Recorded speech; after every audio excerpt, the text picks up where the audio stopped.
ನಮಸ್ಕಾರ ಸ್ನೇಹಿತರೆ, ನಮ್ಮ ನೇರುಚಿಗೆ ನಿಮಗೆಲ್ಲರಿಗೂ ಸ್ವಾಗತ. ಇವತ್ತು ಸಿಂಪಲ್ಲಾಗಿ ಖಾರ ಪೊಂಗಲ್ ಹೇಗೆ ಮಾಡೋದು ಅಂತ ನೋಡೋಣ. ಇದು ತಯಾರಿಸೋದು ತುಂಬಾ ಸುಲಭ. ಹಾಗೆಯೇ ಹೆಚ್ಚು ಸಮಯ ತಗೊಂಡು ತಯಾರಿಸುವಂಥ ಅಡುಗೆಗಳು, ಹೆಚ್ಚು ಮಸಾಲೆಗಳನ್ನು ಹಾಕಿ ಮಾಡಿರುವಂಥ ಅಡುಗೆಗಳು ಈ ಬೇಸಿಗೆಗಾಲದಲ್ಲಿ ಅಷ್ಟು ಹಿತ ಅನಿಸಲ್ಲ. ಆದರೆ ಈ ರೀತಿ ಸಿಂಪಲ್ಲಾಗಿ ಪೊಂಗಲ್ ತಯಾರಿಸ್ಕೊಂಡು ತಿಂದರೆ ತುಂಬ ಹಿತವಾಗಿ ಅನಿಸುತ್ತೆ, ತುಂಬ ಚೆನ್ನಾಗಿ ಅನಿಸುತ್ತೆ. ಖಂಡಿತ ಒಂದ್ಸಲ ಟ್ರೈ ಮಾಡಿ ನೋಡಿ, ನಿಮಗೂ ಇಷ್ಟ ಆಗುತ್ತೆ. ನನ್ನ ವಿಡಿಯೋ ಮೊದಲನೇ ಬಾರಿ ನೋಡ್ತಾ ಇದ್ದರೆ ನನ್ನ ಚಾನಲ್ನ ಸಬ್ಸ್ಕ್ರೈಬ್ ಮಾಡ್ಕೊಳ್ಳಿ. ಮುಂದಿನ ವಿಡಿಯೋನ ತಕ್ಷಣ ನೋಡೋದಕ್ಕೆ ಬೆಲ್ ಐಕಾನ್ ಕ್ಲಿಕ್ ಮಾಡ್ಕೊಳ್ಳೋದು ಮಾತ್ರ ಮರಿಬೇಡಿ. ಖಾರ ಪೊಂಗಲ್ ತಯಾರಿಸೋದಕ್ಕೆ ಮೊದಲೊಂದು ಬಾಣಲೆಯಲ್ಲಿ 3/4 ಕಪ್ಪು ಹೆಸರು ಬೇಳೆ ಹಾಕ್ಕೊಳ್ಳೋಣ. ಹೆಸರು ಬೇಳೆನ ಹಾಕ್ಕೊಂಡು ಲೋ ಟು ಮೀಡಿಯಮ್ ಫ್ಲೇಮಲ್ಲಿ ಇಟ್ಕೊಂಡು ಇದನ್ನು ಸ್ವಲ್ಪ ಹೊತ್ತು ಹುರ್ಕೊಳ್ಳೋಣ. ಇದೇನು ತುಂಬ ಕೆಂಪಾಗೋ ಅಗತ್ಯ ಇಲ್ಲ. ಲೋ ಟು ಮೀಡಿಯಮ್ ಫ್ಲೇಮಲ್ಲಿ ಇಟ್ಕೊಂಡು ಸ್ವಲ್ಪ ಇದು ಘಮ ಬರೋವರೆಗೂ, ಹಾಗೆಯೇ ಸ್ವಲ್ಪ ಕಲರ್ ಚೇಂಜ್ ಆಗೋವರೆಗೂ ಹುರ್ಕೊಳ್ಳೋಣ. ತೀರ ಕೆಂಪಾಗೋವರೆಗೂ ಹುರ್ಕೊಳ್ಳೋಕೆ ಹೋಗಬೇಡಿ, ಸ್ವಲ್ಪ ಕಲರ್ ಚೇಂಜ್ ಆದರೆ ಸಾಕು. ಇದನ್ನು ಹುರಿಯೋ ಉದ್ದೇಶ ಇಷ್ಟೇ. ಇದನ್ನು ಹಾಗೆ ಹಾಕ್ಕೊಂಡ್ರೆ ಇದೊಂಥರ ಹಸಿ ವಾಸನೆ ಇರುತ್ತೆ ಪೊಂಗಲಲ್ಲಿ, ಅದರಿಂದ ನಾನು ಈ ರೀತಿ ಮಾಡ್ತೀನಿ. ಇಲ್ಲಾಂದರೆ ಇದನ್ನು ಹಾಗೇ ಡೈರೆಕ್ಟಾಗೇ ಕುಕ್ಕರ್ಗೆ ಹಾಕ್ಕೊಂಡು ಬೇಯಿಸ್ಕೋಬೋದು, ಅಕ್ಕಿ ಜೊತೆ ಹಾಕ್ಕೊಂಡು ಬೇಯಿಸ್ಕೋಬೋದು, ತೊಂದರೆ ಇಲ್ಲ. ಇದನ್ನು ಸ್ವಲ್ಪ ಹುರ್ಕೊಂಡಿದ್ದೀನಿ. ಲೋ ಟು ಮೀಡಿಯಮ್ ಫ್ಲೇಮಲ್ಲಿ ಇಟ್ಕೊಂಡು ಸುಮಾರು ಒಂದು 5 ನಿಮಿಷ ಹುರ್ಕೊಂಡ್ರೆ ಸಾಕು. ಇದೊಂದು ಸಲ ಚೆನ್ನಾಗಿ ಹುರ್ಕೊಂಡ್ಮೇಲೆ ಇದನ್ನೊಂದು ಬೌಲ್ಗೆ ಹಾಕ್ಕೊಳ್ಳೋಣ. ಬೌಲ್ಗೆ ಹಾಕ್ಕೊಂಡು ಇದಕ್ಕೆ ಅದೇ ಅಳತೆನಲ್ಲೇ 3/4 ಕಪ್ ಅಳತೆನಲ್ಲೇ ಅಕ್ಕಿ ಹಾಕ್ಕೊಂಡಿದ್ದೀನಿ. 3/4 ಕಪ್ಪು ಹೆಸರು ಬೇಳೆಗೆ 3/4 ಕಪ್ಪು ಅಕ್ಕಿ ಹಾಕ್ಕೊಂಡು ಇದನ್ನು ಚೆನ್ನಾಗಿ ಒಂದು 2-3 ಸಲ ತೊಳ್ಕೊಳ್ಳೋಣ. ತೊಳೆದಿರೋಂಥ ನೀರನ್ನ ಪೂರ್ತಿಯಾಗಿ ಚೆಲ್ಬಿಡೋಣ. ನಾನಿಲ್ಲಿ ಅಕ್ಕಿ ಮತ್ತು ಹೆಸರುಬೇಳೆ ಎರಡನ್ನೂ ಚೆನ್ನಾಗಿ 1-2 ಸಲ ತೊಳ್ಕೊಂಡಿದ್ದೀನಿ. ತೊಳೆದ್ಮೇಲೆ ಇದನ್ನು ಕುಕ್ಕರ್ಗೆ ಹಾಕ್ಕೊಳ್ಳೋಣ.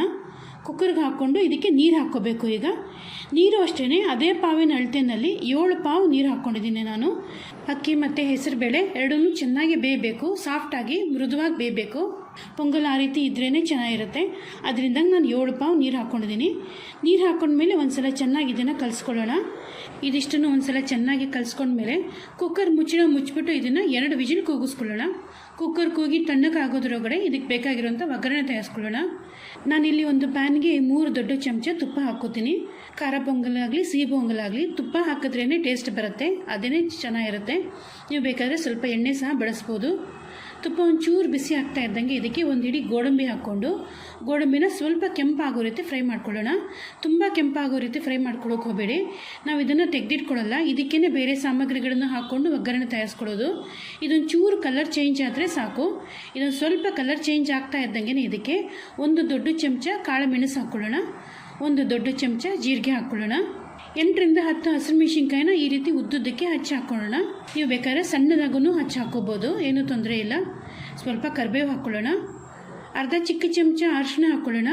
ಕುಕ್ಕರಲ್ಲಿ ಬೇಳೆ ಮತ್ತು ಅಕ್ಕಿ ಬೇಯಿಸುವಾಗ ಅರಿಶಿನ ಆಗಲಿ ಉಪ್ಪಾಗಲಿ ನಾನೇನು ಹಾಕಿಲ್ಲ. ನೀವು ಹಾಕಿದರೆ ಸ್ವಲ್ಪ ನೋಡಿಕೊಂಡು ಅರಿಶಿನ ಕಮ್ಮಿ ಹಾಕ್ಕೊಳ್ಳಿ. ಸ್ವಲ್ಪ ಹಿಂಗೆ ಹಾಕ್ಕೊಳ್ಳೋಣ. 1/4 ಚಿಕ್ಕ ಚಮಚ ಅಷ್ಟು ಹಿಂಗೆ ಹಾಕ್ಕೊಳ್ಳೋಣ.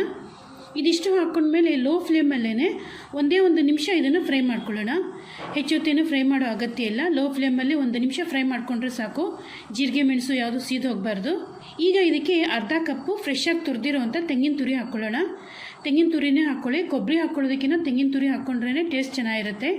ತೆಂಗಿನ ತುರಿ ಹಾಕಿದ್ಮೇಲೆ ಮತ್ತೆ ಇದನ್ನು ಒಂದು ಸಲ ಚೆನ್ನಾಗಿ ಕಲಿಸ್ಬಿಟ್ಟು ಸ್ಟವ್ ಆಫ್ ಮಾಡಿಬಿಡೋಣ. ಈ ಟೈಮಲ್ಲಿ ನೋಡಿ ಕುಕ್ಕರ್ ಸಹ ಕೂಗಿ ತಣ್ಣಕ್ಕಾಗಿದೆ. ಮುಚ್ಚಳ ತೆಗೆದು ನೋಡೋಣ ಹೇಗೆ ಬೆಂದಿದೆ ಅಂತ. ನೋಡಿ, ಹೆಸರು ಬೇಳೆ ಮತ್ತು ಅಕ್ಕಿ ಎರಡನ್ನೂ ಚೆನ್ನಾಗಿ ಬೆಂದಿದೆ. ಈ ರೀತಿಯೇ ಬೇಯಬೇಕು, ಆವಾಗಲೇ ಚೆನ್ನಾಗಿರುತ್ತೆ. ಈಗ ಇದನ್ನು ಒಂದು ಸಲ ಚೆನ್ನಾಗಿ ಕಲಿಸ್ಕೊಳ್ಳೋಣ. ಕಲಿಸ್ತಾ ಸ್ವಲ್ಪ ಇದನ್ನು ಮ್ಯಾಶ್ ರೀತಿ ಮಾಡ್ಕೊಳ್ಳೋಣ. ಏನು ಹೆಚ್ಚು ಮ್ಯಾಶ್ ಮಾಡೋ ಅಗತ್ಯನೇ ಇಲ್ಲ, ಚೆನ್ನಾಗಿ ಬೆಂದಿರುತ್ತೆ. ಒಂದು ಸಲ ಇದಿಷ್ಟನ್ನು ಚೆನ್ನಾಗಿ ಕಲಿಸ್ಕೊಂಡ್ಮೇಲೆ ಈಗ ಇದಕ್ಕೆ ಒಂದೊಂದೇ ಬೇರೆ ಸಾಮಗ್ರಿಗಳನ್ನು ಹಾಕ್ಕೊಳ್ಳೋಣ. ಮೊದಲು ಇದಕ್ಕೆ ತಯಾರಿಸಿಟ್ಕೊಂಡಿರುವಂಥ ಒಗ್ಗರಣೆ ಹಾಕ್ಕೊಳ್ಳೋಣ. ಒಗ್ಗರಣೆ ಸೇರಿಸ್ಕೊಂಡ್ಮೇಲೆ ಸ್ಟವ್ ಆನ್ ಮಾಡ್ಕೊಳ್ಳೋಣ. ಲೋ ಫ್ಲೇಮಲ್ಲಿ ಇಟ್ಕೊಂಡು ಬೇರೆ ಸಾಮಗ್ರಿಗಳನ್ನು ಹಾಕ್ಕೊಳ್ಳೋಣ. ಈಗ ಇದಕ್ಕೆ ಅಗತ್ಯ ಇರೋಷ್ಟು ಉಪ್ಪು ಹಾಕ್ಕೊಳ್ಳೋಣ. ಮೊದಲೇನಾದರೂ ಕುಕ್ಕರ್ಗೆ ಉಪ್ಪು ಹಾಕಿದರೆ ನೋಡಿಕೊಂಡು ಉಪ್ಪು ಹಾಕ್ಕೊಳ್ಳಿ. ಸ್ವಲ್ಪ ಉಪ್ಪು ಹಾಕ್ಕೊಂಡ್ರೆ ಸಾಕಾಗುತ್ತೆ. ಸ್ವಲ್ಪ ಬೆಲ್ಲ ಸಹ ಹಾಕ್ಕೊಳ್ಳೋಣ. ಇದಿಷ್ಟನ್ನು ಹಾಕ್ಕೊಂಡ್ಮೇಲೆ ಒಂದ್ಸಲ ಚೆನ್ನಾಗಿ ಕಲಿಸ್ಕೊಳ್ಳೋಣ. ಬೆಂದಿರೋಂಥ ಅಕ್ಕಿ ಬೇಳೆ ಜೊತೆ ಹಾಕಿರೋಂಥ ಒಗ್ಗರಣೆ ಎಲ್ಲವನ್ನೂ ಚೆನ್ನಾಗಿ ಹೊಂದ್ಕೊಳ್ಳೋ ರೀತಿ, ಹಾಗೆಯೇ ಉಪ್ಪು ಬೆಲ್ಲ ಎಲ್ಲವನ್ನೂ ಕರಗೋ ರೀತಿ ಸ್ವಲ್ಪ ಹೊತ್ತು ಚೆನ್ನಾಗಿ ಕಲಿಸ್ಕೊಳ್ಳೋಣ. ಇದನ್ನು ನಾನಿಲ್ಲಿ ಪೊಂಗಲ್ ತಯಾರಿಸೋದಕ್ಕೆ ಮೆಣಸು ಆಗಲಿ ಜೀರಿಗೆ ಆಗಲಿ ಕುಟ್ಟು ಪುಡಿ ಮಾಡಿ ಹಾಕಿಲ್ಲ. ನೀವು ಬೇಕಾದ್ರೆ ಸ್ವಲ್ಪ ಕುಟ್ಟು ಪುಡಿ ಮಾಡಿ ಹಾಕ್ಕೋಬೋದು. ಹಾಗೆಯೇ ಒಗ್ಗರಣೆಗೆ ಸ್ವಲ್ಪ ಹಸಿ ಶುಂಠಿನ ಸಣ್ಣದಾಗಿ ತುರಿದು ಅಥವಾ ಸಣ್ಣದಾಗಿ ಹಚ್ಚಿಬಿಟ್ಟು ಸಹ ಹಾಕ್ಕೋಬೋದು. ನಮ್ಮ ಮನೆಯಲ್ಲಿ ಇಷ್ಟ ಆಗಲ್ಲ, ಅದರಿಂದ ನಾನು ಶುಂಠಿ ಹಾಕ್ಕೊಂಡಿಲ್ಲ. ಒಂದ್ಸಲ ಇದಿಷ್ಟನ್ನು ಚೆನ್ನಾಗಿ ಕಲಿಸ್ಕೊಂಡು ನೋಡೋಣ. ಇನ್ನೂ ಸ್ವಲ್ಪ ನೀರು ಅಗತ್ಯ ಇದೆ ಅಂತ ಅನ್ಸಿದ್ರೆ ನೀರು ಹಾಕ್ಕೋಬೋದು. ನಾನಿಲ್ಲಿ ಬಾಣಲೆಗೆ ಅರ್ಧ ಲೋಟ ಅಷ್ಟು ಚೆನ್ನಾಗಿ ಕುದಿತಾ ಇರುವಂಥ ಬಿಸಿನೀರನ್ನು ಹಾಕ್ಕೊಂಡಿದ್ದೀನಿ. ತಣ್ಣಗಿರುವಂಥ ನೀರನ್ನು ಹಾಕ್ಕೋಬೇಡಿ. ನೀರು ಸೇರಿಸೋ ಹಂಗಿದ್ರೆ ಚೆನ್ನಾಗಿ ಬಿಸಿ ಬಿಸಿ ಬಿಸಿ ಇರುವಂಥ ಕುದೀತಾ ಇರೋ ನೀರನ್ನೇ ಹಾಕ್ಕೊಂಡು ಹದ ಮಾಡ್ಕೊಳ್ಳಿ. ಈಗ ನೋಡಿ ನೀರು ಹಾಕ್ಕೊಂಡು ಹದ ಮಾಡ್ಕೊಂಡಿದ್ದೀನಿ. ಇದನ್ನು ಸ್ವಲ್ಪ ಹೊತ್ತು ಚೆನ್ನಾಗಿ ಕುದಿಸ್ಕೊಳ್ಳೋಣ. ಈ ರೀತಿಯೇ ಕೆದಕ್ತಾ ಸುಮಾರಾಗಿ ಒಂದು 5-10 ನಿಮಿಷ ಚೆನ್ನಾಗಿ ಕುದಿಸ್ಕೋಬೇಕು. ಲೋ ಫ್ಲೇಮಲ್ಲಿ ಸುಮಾರಾಗಿ ಒಂದು 5-10 ನಿಮಿಷ ಚೆನ್ನಾಗಿ ಕುದಿಸ್ಕೊಂಡಿದ್ದೀನಿ. ಲೋ ಫ್ಲೇಮಲ್ಲೇ ಕುದಿಸ್ಕೊಳ್ಳಿ. ಫ್ಲೇಮ್ ಜೋರಾಗಿ ಇಟ್ಕೊಂಡು ಕುದಿಸೋಕೆ ಹೋಗಬೇಡಿ, ತಳ ಹತ್ಬಿಡುತ್ತೆ. ಬಿಸಿ ಬಿಸಿ ಖಾರ ಪೊಂಗಲ್ ತಯಾರಾಗಿದೆ. ಇದಕ್ಕೆ ನೀವು ಬೇಕಾದರೆ ಸ್ವಲ್ಪ ಕೊತ್ತಂಬರಿ ಸೊಪ್ಪು ಸಹ ಹಾಕ್ಕೋಬೋದು. ಸಾಮಾನ್ಯವಾಗಿ ಪೊಂಗಲ್ಗೆ ತುಂಬ ಜನ ಕೊತ್ತಂಬರಿ ಸೊಪ್ಪು ಹಾಕಲ್ಲ, ಅದರಿಂದ ನಾನು ಹಾಕೋಕ್ಕೆ ಹೋಗಲ್ಲ.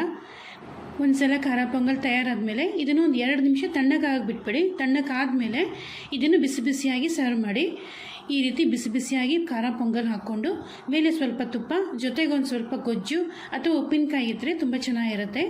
ತಿನ್ನೋಕ್ಕೆ ತುಂಬ ಹಿತವಾಗಿ ಅನಿಸುತ್ತೆ. ನಾನು ಇದ್ರ ಜೊತೆ ಗೊಜ್ಜು ತಯಾರಿಸೋದನ್ನು ಈ ಮೊದಲೇ ತೋರಿಸಿದ್ದೀನಿ. ಆ ರೆಸಿಪಿ ಲಿಂಕನ್ನು ನಾನು ವಿಡಿಯೋ ಕೊನೆಯಲ್ಲಿ ಹಾಕಿರ್ತೀನಿ, ನೀವು ಬೇಕಾದರೆ ನೋಡಿ. ಅದನ್ನು ಸಹ ತುಂಬ ಚೆನ್ನಾಗಿರುತ್ತೆ. ನಮ್ಮ ಮನೆಯಲ್ಲಿ ಇದೆರಡು ಕಾಂಬಿನೇಷನು ತುಂಬ ಸೂಪರ್ ಹಿಟ್ ಆಗಿರೋಂಥ ಕಾಂಬಿನೇಷನು. ಈ ಪೊಂಗಲ್ ತಯಾರಿಸಿದ್ರೆ ಗೊಜ್ಜು ತಯಾರಿಸಲೇಬೇಕು, ಅಷ್ಟು ಇಷ್ಟಪಡ್ತಾರೆ ನಮ್ಮ ಮನೇಲಿ. ನೀವು ಖಂಡಿತ ಒಂದ್ಸಲ ಟ್ರೈ ಮಾಡಿ ನೋಡಿ, ನಿಮಗೂ ಇಷ್ಟ ಆಗುತ್ತೆ. ನಾನು ಈಗಾಗಲೇ ಸುಮಾರು ರೈಸ್ ಐಟಮ್ಗಳನ್ನು ತೋರಿಸಿದ್ದೀನಿ. ಆ ರೆಸಿಪಿಗಳ ಪ್ಲೇಲಿಸ್ಟು ಸಹ ವಿಡಿಯೋ ಕೊನೆಯಲ್ಲಿ ಹಾಕಿರ್ತೀನಿ. ನಿಮ್ಗೆ ಇಷ್ಟವಾದದ್ದನ್ನು ನೋಡಿ ಟ್ರೈ ಮಾಡಿ. ಹೇಗೆ ಅನ್ನಿಸ್ತು ಅಂತ ನನಗೆ ಹೇಳೋದನ್ನು ಮಾತ್ರ ಮರಿಬೇಡಿ. ನನ್ನ ವಿಡಿಯೋ ಇಷ್ಟ ಆಗಿದ್ದರೆ ಲೈಕ್ ಮಾಡಿ, ನಿಮ್ಮ ಫ್ರೆಂಡ್ಸ್ಗೆ ರಿಲೇಟಿವ್ಸ್ಗೆ ನನ್ನ ವಿಡಿಯೋನ ಶೇರ್ ಮಾಡಿ. ನನ್ನ ಚಾನಲ್ಗೆ ಸಬ್ಸ್ಕ್ರೈಬ್ ಮಾಡ್ಕೊಂಡಿಲ್ಲ ಅಂದರೆ ಈಗಲೇ ಸಬ್ಸ್ಕ್ರೈಬ್ ಮಾಡ್ಕೊಳ್ಳಿ. ಮುಂದಿನ ವಿಡಿಯೋಗಳಲ್ಲಿ ಭೇಟಿಯಾಗೋಣ. ನಮಸ್ಕಾರ.